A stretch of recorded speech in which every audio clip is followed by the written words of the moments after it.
Hello everyone, welcome to learner be. I am Shivani Chauhan और इस video में हम देखेंगे क्लास 8th हिस्ट्री का chapter 5 when the people rebel के क्वेश्चन आंसर्स। तो देखिए, पहला क्वेश्चन है what was the demand of Rani Lakshmibai of Jhansi that was refused by the British. तो रानी लक्ष्मीबाई ने क्या डिमांड करी थी जिस डिमांड को मना कर दिया था, रिफ्यूज़ कर दिया था ब्रिटिशर्स ने। तो देखिए इसका आंसर है, हाँ एक चीज़ और देखिए, आप लोग कहते हैं कि क्वेश्चन आंसर्स काफ़ी लंबे हो जाते हैं। देखिए लंबे ना इसलिए होते हैं क्योंकि बहुत ज़्यादा इन्फॉर्मेशन एक तो क्वेश्चन में पूछी गई होती है। फिर क्या होता है कि मैं आपको ज़्यादा एक्सप्लेन कर दूं, क्वेश्चन आंसर्स के थ्रू आपका पूरा चैप्टर कंप्लीट हो जाए, आप सारे आंसर्स लिख पाएँ, इसलिए मैं आंसर्स में एक्स्ट्रा पॉइंट ऐड करती हूँ। तो अगर अगर आप समझ गए हैं ना तो आप अपनी लैंग्वेज में लिखिए, और कुछ पॉइंट्स अगर आपको लग रहा है ये वाले काट सकते हैं तो काट दीजिए। फिर मैं आपको बता दिया करूँगी कि ये वाला पॉइंट आप अगर काटना चाहें तो काट दें, बट मैं समझाऊंगी ना पूरा, तो आपके दिमाग में बैठ जाएगा, फिर आप अपनी लैंग्वेज में भी लिख सकते हैं, ये फ़ायदा होता है। तो देखिए इसका आंसर है Rani Lakshmibai of Jhansi demanded company to recognize her adopted son as their heir. Heir का मतलब होता है जो एक तरह से, जैसे कि मान लीजिए किसकी प्रॉपर्टी है, उस प्रॉपर्टी को आगे देना, उसके बच्चे ले लें उस प्रॉपर्टी को, एक्वायर कर लें या उनके नाम वो प्रॉपर्टी हो जाए, ये होता है। मतलब वंशज होगा उस इंसान का, कि मतलब हर इंसान चाहता है कि उसकी प्रॉपर्टी उसके बच्चों को मिले, तो एयर बच्चे होते हैं। तो रानी लक्ष्मीबाई क्या चाहती थी कि उनके जो एडॉप्टेड सन है, मतलब उनके नेचुरल सन नहीं थे, उन्होंने उस बच्चे को गोद लिया था, जो गोद लिया बच्चा है उसको प्रॉपर्टी का हक दिया जाए और किंगडम का राजा माना जाए, ऐसा रानी लक्ष्मीबाई चाहती थी। Adopted son as the heir of the kingdom after the death of her husband. जब उनके हस्बैंड की डेथ हो गई थी तो जो उनका अडॉप्टेड सन था कि उसको इस राज्य का हक मिले, but britishers refuse to accept her adopted son as the ruler of Jhansi. मगर जो ब्रिटिशर्स थे उन्होंने एडॉप्टेड सन को, गोद लिए हुए बेटे को राजा मानने से इनकार कर दिया। और ये जो पॉलिसी थी ये थी by doctrine of lapse. Doctrine of lapse का क्या मतलब होता है, इसमें ना अगर मान लीजिए किसी राजा का अपना बेटा नहीं है, खुद का सगा बेटा नहीं है, नेचुरल सन नहीं है, और उसने गोद लिया है, तो गोद लिए हुए बेटे को राजा, ब्रिटिशर्स या अंग्रेज नहीं मानेंगे। यही पॉलिसी थी डॉक्ट्राइन ऑफ लैप्स की।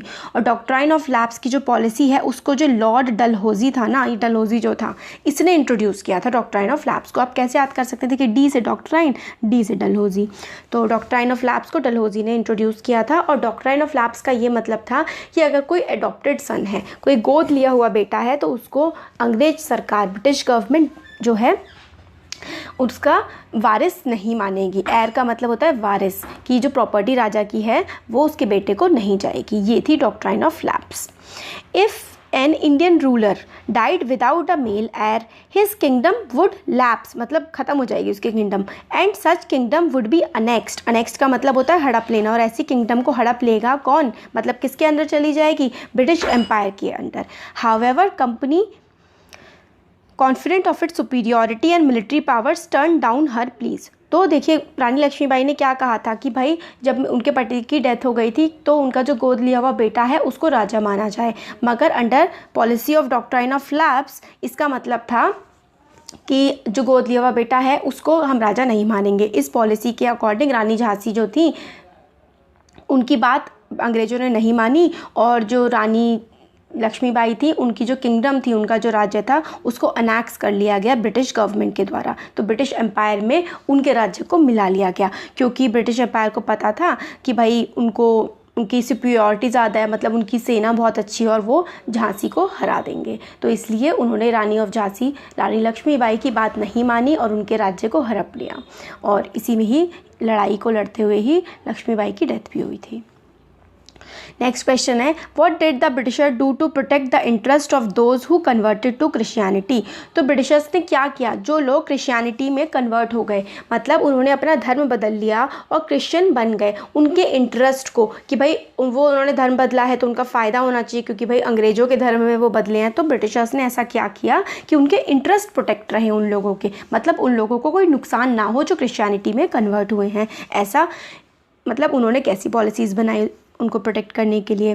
तो देखिए इसका आंसर है after 1830 company allowed Christian missionaries to function freely in its domain and even own land and property. तो 1830 के बाद क्रिश्चियन मिशनरी, देखिए क्रिश्चियन मिशनरी का काम होता था लोगों का धर्म परिवर्तन करना, मतलब कोई भी धर्म, हिंदू मुसलमान जो भी हैं, लोगों को धर्म बदलवाना लोगों का और उनको क्रिश्चियन बना देना। तो क्रिश्चियन मिशनरीज़ का यही काम था। तो 1830 के बाद बहुत सारा हमारे देश का हिस्सा पार्ट जो है वो अंग्रेज़ों के कब्जे में था, तो उन्होंने क्रिश्चियन मिशनरीज़ को बिल्कुल खुली छूट दे दी कि तुम भई ये जो है धर्म परिवर्तन का काम करवा सकते हो। To function freely in its domain and even own land and property. तो लैंड, वो जो है लैंड ओन एंड प्रॉपर्टीज़ का क्या मतलब है कि ज़मीन खरीद सकते हैं वो लोग और उस खरीदी हुई ज़मीन पर उनका अधिकार होगा। फिर 1850 में new law was pass to make conversion to Christianity easier. फिर 1850 में एक नया लॉ और पास कर दिया, एक नया और कानून पास कर दिया गया, जिससे क्या हुआ, क्रिश्चियनिटी में अपना धर्म बदलना, मतलब क्रिश्चियन बन जाना और आसान बना दिया अंग्रेज़ों ने। This law allowed an Indian who had converted to Christianity to inherit the property of his ancestor। तो क्रिश्चियनिटी में जो लोग कन्वर्ट हुए हैं, जिन्होंने अपना धर्म बदला है, वो लोग अपने पूर्वजों की प्रॉपर्टी को ले सकते हैं। मतलब जैसे कि अगर उनके पिताजी का घर है तो उनके बेटे का हक हो जाएगा, भले ही वो अपना धर्म क्यों नहीं बदल चुका हो। बदल लिया धर्म, क्रिश्चियन बन गया, फिर भी प्रॉपर्टी पे हक उसका ही रहेगा। तो many Indians begin to feel the British were destroying their religion, their social custom and their tradition of life. अब मतलब धर्म बदलने के बाद पहले क्या होता था, अगर धर्म बदल लिया तो प्रॉपर्टी पे हक नहीं रहता था। अब क्रिश्चियनिटी में कन्वर्ट हो गए, फिर भी प्रॉपर्टी पे हक रहेगा। तो काफ़ी लोगों ने अपना धर्म बदल लिया था। अब इस बातों से इंडियंस को लग रहा था कि जो ब्रिटिशर्स हैं वो हमारे धर्म को बर्बाद कर रहे हैं, हमारी जो वे ऑफ लाइफ है, जिस तरीके से हम लोग जीते हैं, उस चीज़ को भी काफ़ी ज़्यादा ये लोग ख़राब कर रहे हैं। नेक्स्ट क्वेश्चन है, what objections did the sepoys have to the new cartridges that they were asked to use. तो नए कार्टेजेस थे, कि कार्टेजेस का मतलब होता था जो गोलियाँ, बारूद होता था ना, बंदूक में बारूद डाला जाता था। फिर उस बारूद से, उस कार्टेजेस से क्या प्रॉब्लम थी, जो सिपाही थे हमारे देश के, तो वो लोग सिपाहियों को सिपॉय बोलते थे अंग्रेज ना, तो इसलिए सिपॉय लिखा हुआ है। तो देखिए इसका आंसर है, the new कार्टेजेस were suspected of being coated with the fat of cow and pigs. तो जो कार्टेज होता था ना, ऐसे करके होता था, इसके ऊपर ना, इसको ऊपर एक कवरिंग होती थी, इस कवरिंग को ना मुंह में डाल करके उखाड़ना पड़ता था और फिर बुलेट जो है वो डाली जाती थी बंदूक में। अब ऐसी अफवाह उड़ी या फिर बात सच थी कि इसके ऊपर जो कवरिंग है ना, वो उस पर काऊ का, गाय का भी मीट है और उसमें सूअर का भी मीट है, पिग का भी मीट है। तो देखिए सूअर जो है वो हराम, मतलब ऐसा होता है ना कि कहते हैं ये लोग अच्छा नहीं माना जाता है इस्लाम में, तो वो लोग इसको नहीं खा सकते, टच भी नहीं कर सकते। और जो काउज़ हैं, काऊ का मीट हिंदू नहीं खा सकते हैं। तो बोथ हिंदू और मुस्लिम सिपॉय जो थे, उन्होंने were offended by the introduction of these cartridges. अब मुंह में तो डाल ही नहीं सकते, तो हिंदू और मुस्लिम दोनों के दोनों ऑफेंड हो गए, मतलब गुस्सा हो गए कि भाई हम ये कार्टेज जो हैं ये मुंह में नहीं डालेंगे। तो ये आगे बताया जो मैंने आपको बताया अभी, before loading these cartridges in the rifles a sepoy had to bite it to open the wrapper. तो रैपर को मतलब खोलने के लिए उसको बाइट करना पड़ता था, काट के खोलना पड़ता था। अब मुंह में डाल, this affected the religious sentiments of Hindu and the Muslim. अब इससे क्या हुआ, हिंदू और मुस्लिम दोनों के रिलीजियस सेंटिमेंट्स हर्ट हुए। कैसे हर्ट हुए कि भाई इस तरीके से खोलना पड़ रहा है तो दिक्कत हो रही है, और खोलने की वजह से मुंह में डालना पड़ रहा है, तो भाई हमारा धर्म भ्रष्ट हो रहा है। तो इससे वो हिंदू और मुस्लिम कंसिडर कर रहे थे कि भाई ये चीज़ तो बिल्कुल सही नहीं है। हिंदू और मुस्लिम की बात आ रही थी है ना यहाँ पे। तो हिंदू जो है वो काऊ को होली, पवित्र मानते हैं, और मुस्लिम पिग को बहुत ही डर्टी मानते हैं। तो दोनों के दोनों पवित्र चीज़ को और बहुत ही गंदी चीज़ को खाया नहीं जा सकता है ना। तो काऊ को हिंदू नहीं खा सकते और मुसलमान पिग को नहीं खा सकते। इसलिए क्या हुआ, therefore sepoys refuse to use these new cartridges. तो सिपॉयज ने मना कर दिया, भाई हम ये कार्टेजेस नहीं यूज़ करेंगे। They felt that British were trying to insult their religions। और सिपॉयज को लगा कि ब्रिटिशर्स जो हैं वो उनके धर्म की बेइज्जती करने की कोशिश कर रहे हैं। However, the perception that Carthages were tainted added to the larger suspicion that Britain were trying to undermine Indian traditional society। और फिर उनमें ये भी बात आने लगी कि इंडिया की जो सोसाइटी है, इंडिया के जो धर्म है, इंडिया में जिस तरीके से भी चीज़ें होती हैं, ब्रिटिश उस चीज़ को बहुत ही तुच्छ नज़रिए से, बहुत ही छोटे नज़रिए से देख रहे हैं। ये वाली चीज़ भी लोगों को अब लगने लगी।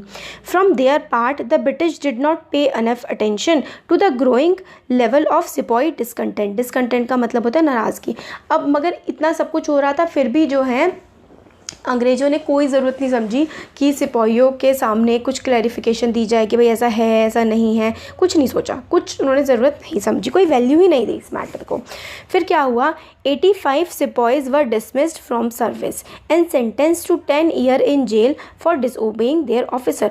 और इनफैक्ट 85 जो है सिपाही थे उनको मतलब सर्विस से हटा दिया और उनको 10 साल की जेल भी दे दी, क्योंकि उन्होंने, उनके ऑफिसर्स ने उनसे कहा था कि मुंह में डाल करके निकालो, उन्होंने, सिपाहियों ने मना कर दिया।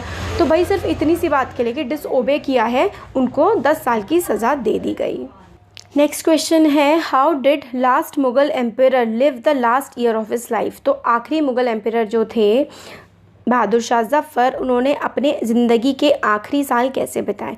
तो जब औरंगज़ेब की डेथ हो गई थी, after the death of Aurangzeb Mughal emperor held only symbolic value. मतलब मुगल जो हैं, जब औरंगज़ेब मर गए थे तो बहुत ही कमज़ोर, उसके बाद जो मुगल एम्परर थे, मुगल जो राजा हुआ करते थे, बहुत ही कमज़ोर हुआ करते थे।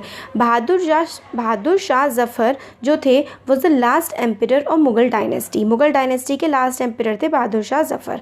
Although after Aurangzeb there was no powerful Mughal ruler, but Mughal emperors continued to be symbolically important.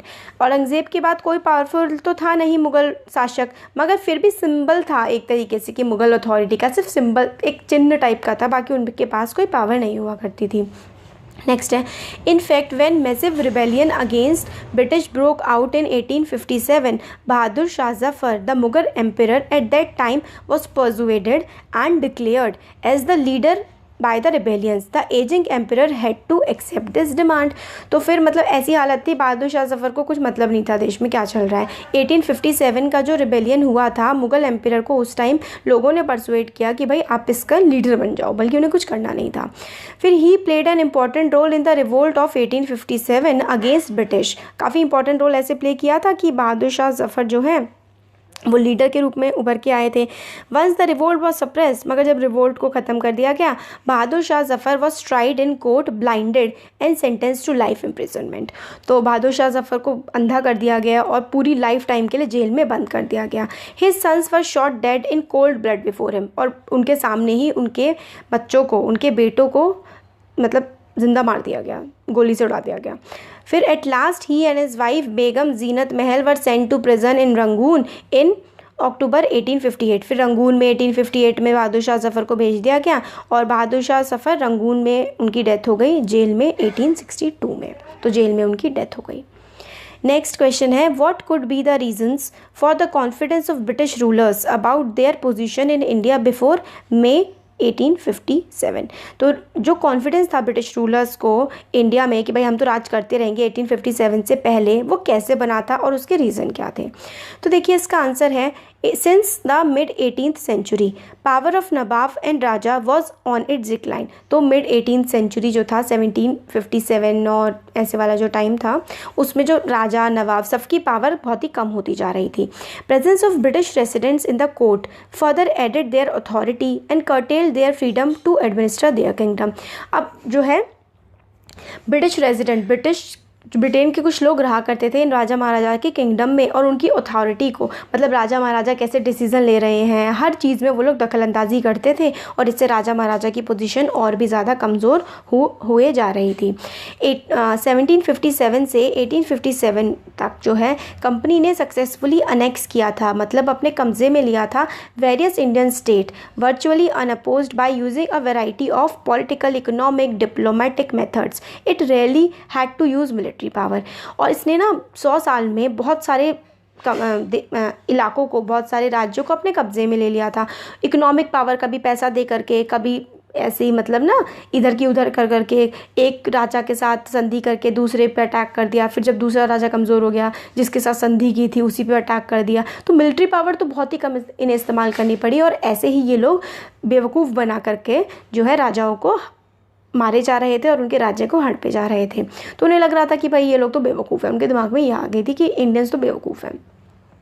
फिर there were several riots, rebellion and revolts which occurred before May 1857, but all these were localized and were suppressed by the British then and there। 1857 से पहले छोटे मोटे revolt होते थे, आंदोलन बहुत ही local scale पे, तो उनको आराम से ये लोग सप्रेस करते थे। तो उन्हें लगता था कि हम तो इन्हें हरा ही देंगे, इंडियंस में कोई दम है ही नहीं। तो in the mid 18th century powers of nawab, raja, zamindar सब खराब हो चुकी थी, इरोड हो चुकी थी. Freedom of Indians rulers was reduced, their arm forces were disband and their revenue and territories were taken by stages. और मतलब आर्म फोर्सेज रखने की भी मनाही हो गई थी, फोर्स नहीं रख सकते थे, अपनी सेना नहीं रख सकते थे राजा, ज़मींदार, राजा और सबकी पावर बहुत ही ज़्यादा इन्होंने एकदम से ख़त्म कर दी थी. तो इनको लग ही नहीं रहा था भाई इनके पास पावर ही नहीं है तो हमारे खिलाफ विद्रोह कैसे करेंगे राजा महाराजा और कोई भी लोग अंग्रेज, ऐसा सोचते थे. दूसरा रीज़न ये था, another reason for the confidence of British was the decline of Mughal dynasty. Mughal dynasty भी खत्म होती जा रही थी, सबसे बड़ी डायनेस्टी वो खत्म हो रही है, तो अंग्रेजों को लगा भाई ये कुछ नहीं कर पाएंगे. तो company through various measures ensured that dynasty came to an end, और उन्होंने ये भी इंश्योर किया कि डायनेस्टी खत्म हो जाए. Name of Mughal king was remove from the coins minted by the company. अब कॉइन्स पे पहले मुगल जो शासक थे उनके नाम वगैरह हुआ करते थे, उनको भी हटा दिया गया. और डिसाइड जैसे बहादुर शाह जफ़र को कैसे मारा, उनके डिसेंडेंट उनके बेटों को भी मार दिया. तो इन सब वजहों से उन्हें लग रहा था अंग्रेज़ों को कि भाई अब कुछ नहीं हो सकता हमारे खिलाफ, और वो बहुत ही कॉन्फिडेंस थे. मगर 1857 में रिवोल्ट हो गया. तो नेक्स्ट क्वेश्चन है, what impact did Bahadur Shah Zafar support to the rebellion have on the people and the ruling families. Bahadur Shah Zafar ने रिबेल्स को, जो रिवोल्ट किया था हमारे देश के लोगों ने अंग्रेज़ों के खिलाफ 1857 में, बहादुर शाह जफ़र ने उसको सपोर्ट किया था. तो लोगों पर और राजाओं पर सब पर क्या असर पड़ा था इस बात का? देखिए इसका आंसर है, though the rebels were determined to bring East India company rule in the country to an end. Rebels जो थे, जो विद्रोही थे, उन्होंने सोच लिया था कि भाई ईस्ट इंडिया कंपनी मतलब ब्रिटिशर्स का जो रूल है इसको हम ख़त्म कर देंगे.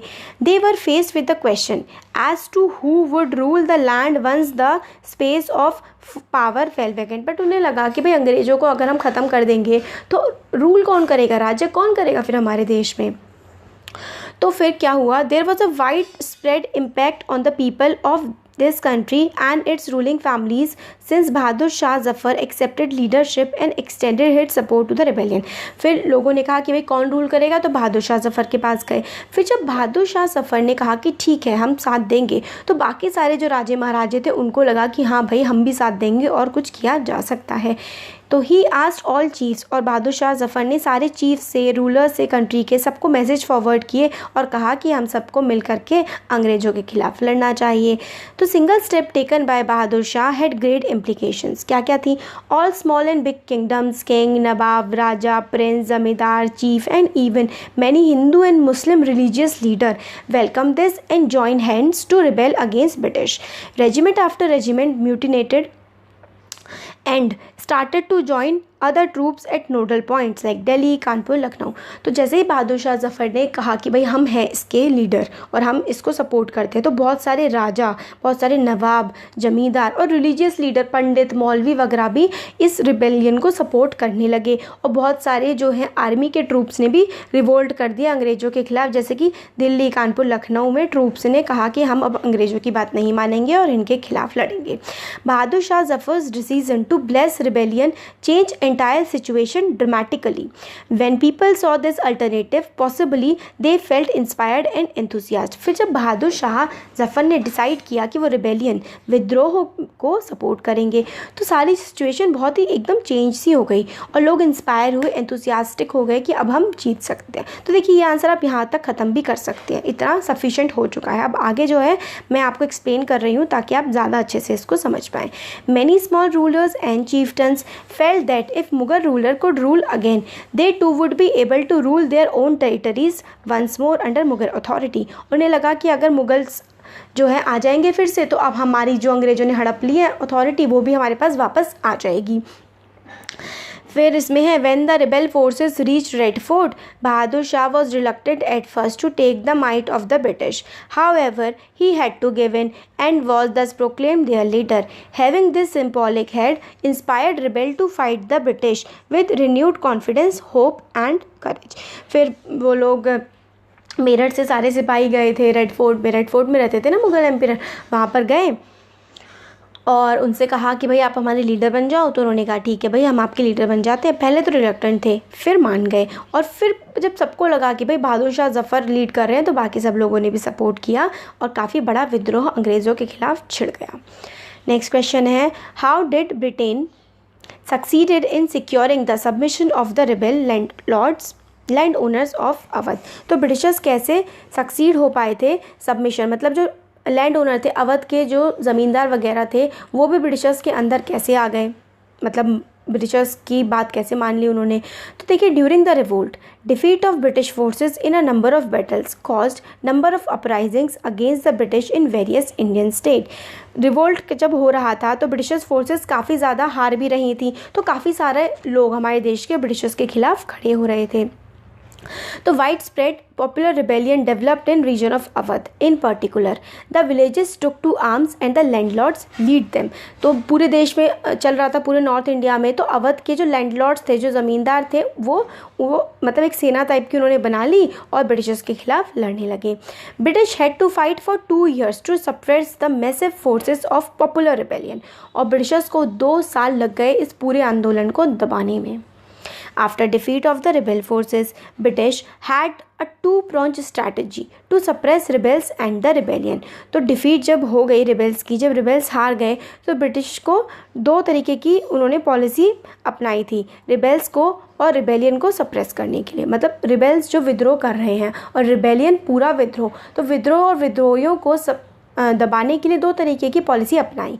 एक तो ये थी, on the one hand they tried and hanged number of rebel leader who change their authority and could do so again in future. एक तो क्या किया उन्होंने, सज़ा दी, बहुत सारे लोगों को टांग दिया, मार दिया, मतलब मरने की सज़ा मिल गई। दूसरी तरफ they tried their best to win back the loyalty of the people. दूसरी तरफ उन्होंने ये भी ट्राई किया कि लोग फिर से उनके साथ आ जाए। एक तरफ तो सज़ा दी और दूसरी तरफ ये ट्राई किया कि लोग सारे के सारे वापस उनके लिए लॉयल हो जाएं, उनका साथ दें। दे announce reward for loyal land owners.